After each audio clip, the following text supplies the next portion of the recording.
Welcome back to Wingnuts, the home of micro maintenance, and this is season 2. This week we are looking at a Flexwing Microlight. For those of you who've been waiting for a Flexwing, this is a Flash 2 Alpha, and we're doing our best to get it back in the air for episode 5.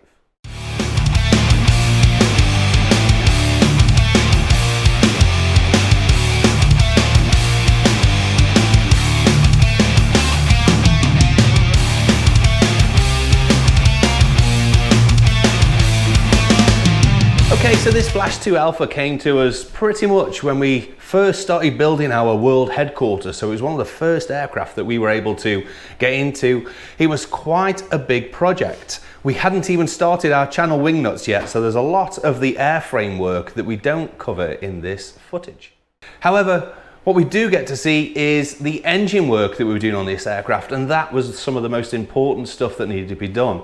There were carb strips, carb balances, there was a few electrical issues that we needed to resolve, the exhaust needed a full overhaul, and the wing needed a full inspection and definitely a clean with its own problems. So Brendan, what has this aircraft brought for you today? Lots of sweat. Right, so we've got a new seat clip in underneath here. One of the lanyards, the clip and the lanyard had split on that, so we've put that right. This morning there was no carbs in situ here. The carbs were in bits. Shelley had taken them all to bits, and Donnie's cleaned them all up. We'd already done a huge amount of work on the engine, including a 300-hour engine service, which was quite a big ordeal. One of the issues that we had most of all with this was the carbs. The carbs needed a full strip down and repair. Well, today we're doing this 2-stroke carb strip and clean. We're using carburetor cleaner.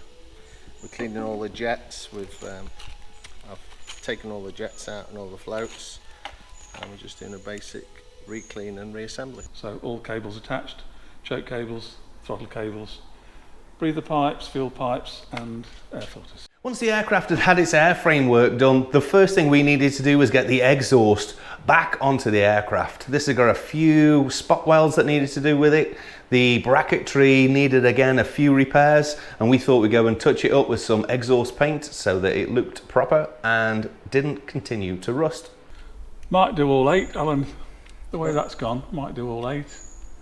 Why not? Holes. Well, I would, because you'll find that they'll go in much easier. See what your feedback is. They might have improved it. Just B-roll, because... John Hurlston. Hi Ben, the exhaust manifold bolts are now in and torqued up. We're just in the process of wiring up. You can see that side's wired up, and just doing this side. That will stop any bolts should they come out, which we don't expect them to, but it will stop them going through the prop. So Brenda's been doing a lot of engine work on this one that came in. It's getting picked up on Saturday. Is it all ready to go, Brendan? Bits and bobs to do. Got to finish pushing the exhaust on. There's a key switch that needs to go in there as well, so that's on order. Hopefully be here today and we can get that whacked in. Okay, after a busy day fitting exhaust, sorting skirts out and putting nice little well, actually, I haven't put that clip on, but the clips to the skirt on the other side's got a nice new clip. But what we've moved on to now is the key switch. This is an old key switch and not functioning correctly. So what we've got is a nice brand spanking new key switch, and I'm just working out which connections do the appropriate thing. Once the carbs were back onto the engine, it was important that we got this aircraft balanced. However, starting an aircraft for the first time is never an easy feat. So we had to go through all the pre-flight checks, make sure that Shelley was happy with the engine before we pressed that go button. And then we had a few teething problems just trying to make this aircraft fire up. Well, what we want to do is give it a first engine run after its major works. So it's had quite a bit of work done. Carbs off, cylinder heads looked at, pistons looked at, exhaust off, and yeah, got lots of work done, so we need to make sure it still works. Clear prop!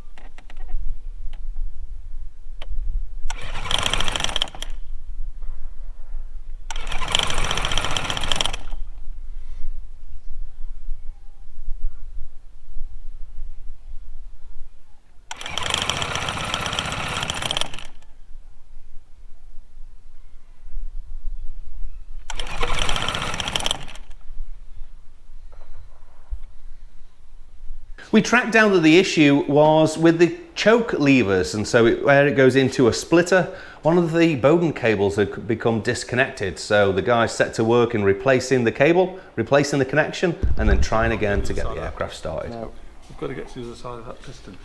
So we'll have to take these. We'll probably we'll probably have to take those out. We might take the springs off to release the.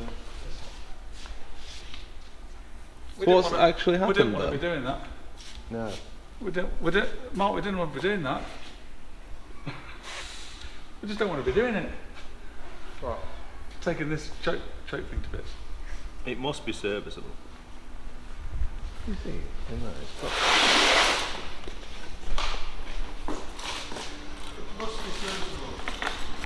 These pair of brokey. That's good, actually, because Mark didn't say these pair of.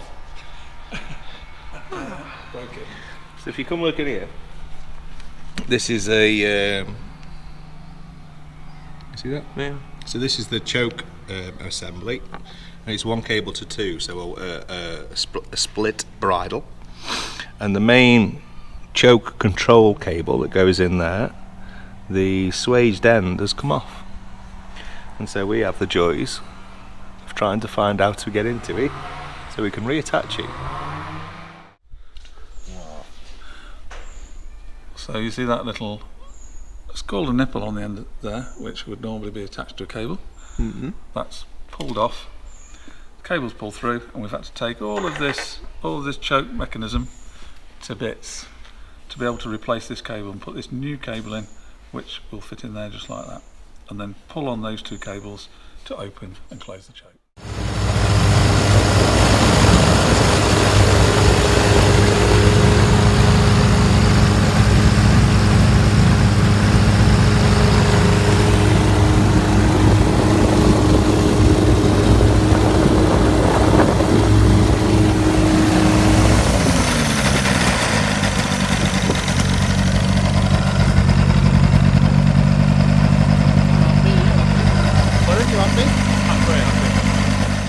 Whilst the guys were working on the airframe, myself and Alan were able to crack into the wing, and this presented to us a huge challenge.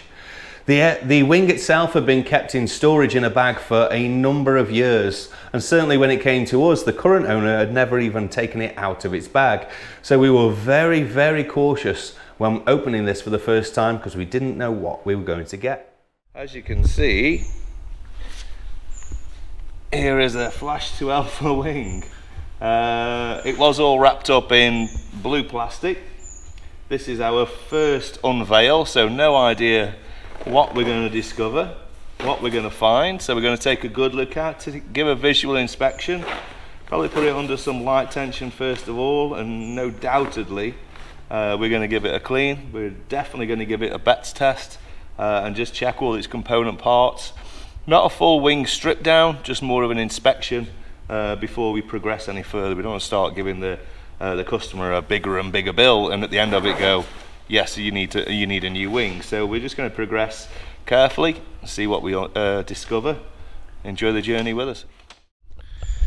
So we've taken out of its bag, we've got rid of the Batons, and we got it the right way up so we can take a look at it. And the first thing we notice is just how badly it's been put back together again, or been put in the bag in the first place. I mean, putting Flexwings back into the bag is not exactly the easiest task, but you really do need to be careful, especially if they go in long storage. A lot of these wires have been kinked in places. So look at this one, for example. You see, that's just from storing it in the bag, you know, even under tension there. That's not going to be the best cable. Now, looking in the logbook, we know that these wires need to be replaced. I think there was a 25-hour limit, it says in the logbook, before they do need to be replaced. But I think, I don't know about you, Al, that we're going to insist on on these wires being replaced. Certainly, if you want me to put my name to it. Anyway, we'll carry on. Once it was open, it was quite obvious that there were a few things that needed to be addressed, one of which was the Batons. We're now on Batons, and those of you who follow our Facebook will see that we baton profiling. You know, it's there for a reason. It's part of the permit inspection as part of your annual that you have a baton profile. Looking through the history of this Flash 2 Alpha, its last permit was 2016, of which it says that there was a baton profile in the paperwork at the time. We now can't find a baton profile in the paperwork, so we can only assume that grotty bit of paper got thrown away. So I'm contacting the BMEA. Hopefully we can try and sort out something. But a good way of, not necessarily getting around it, because there's no getting around a baton profile, it is what it is, but a good visual is to get all your batons together. And you can see, and then you can compare left to right, you can see against something else whether it's straight or not. So I just want to show you what I've done here.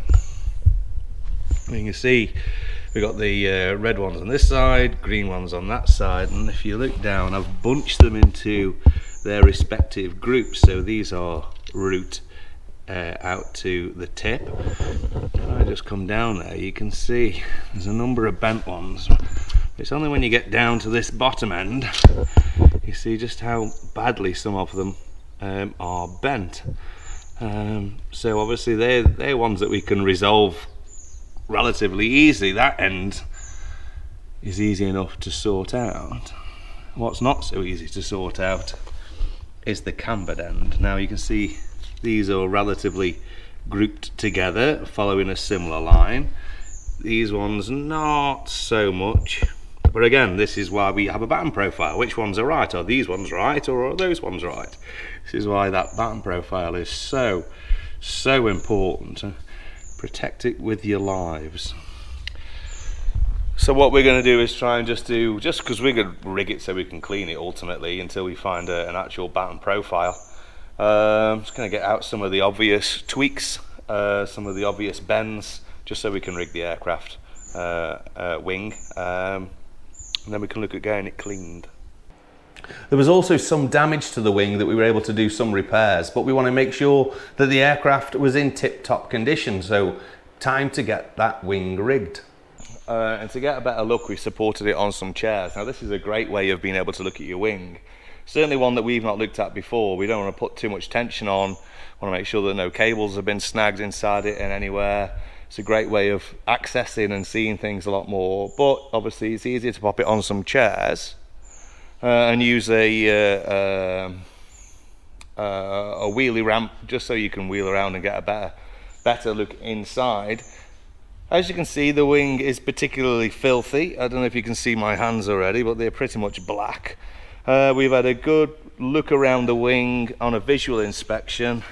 There are a number of these, I don't know if you can see these here, where there's an element of fraying here on the luff lines, so that for me needs to be changed. I wouldn't fly on that, so that's going to be an advisory. That's going to be a job to do. The cables wise itself, the assembly seems to be okay. There's no fraying particularly up, but if you see a lot of the cables all from rigging here all got these kinks in there. Now they may come out under tension, so I'm going to have a quick look in the manual just to see what's going on there. A few obvious signs of corrosion in places, and I've spotted something slightly bizarre going on the cross tube tensioner, so I'll have a better look at that. But we're going to put a little bit more tension onto the wing and see where we end up. You never know what you're going to find on these older machines, and certainly when you're walking into some that are now probably on the SSDR side of things, where they haven't been permitted for a while either. And a few home repairs have been done, which really didn't help us.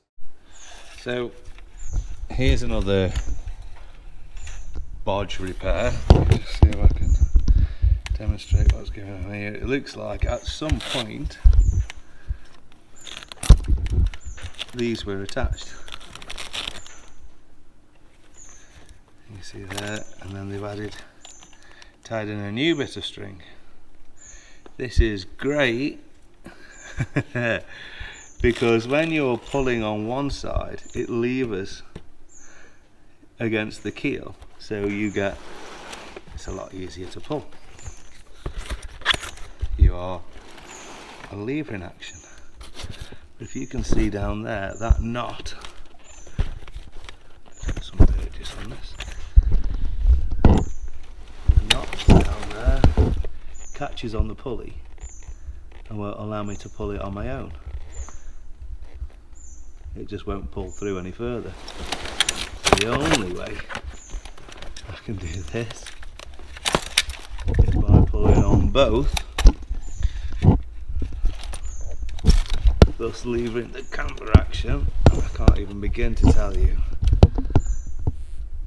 how much harder that is to pull. Okay, so it's wing cleaning time. If you watch any of our other episodes, I think we did one last week. Anyway, we thought we'd give you a little bit more every time. This is a particularly dirty wing, it's a particularly dry wing. And when you look at this wing, particularly on this side, you can't go, oh, isn't it dirty? And yes, it is very dirty, but the majority of this is more likely to be dust than, say, ground in mud. So a lot of it, you know, you can sort of hit with like a dry brush and brush it off.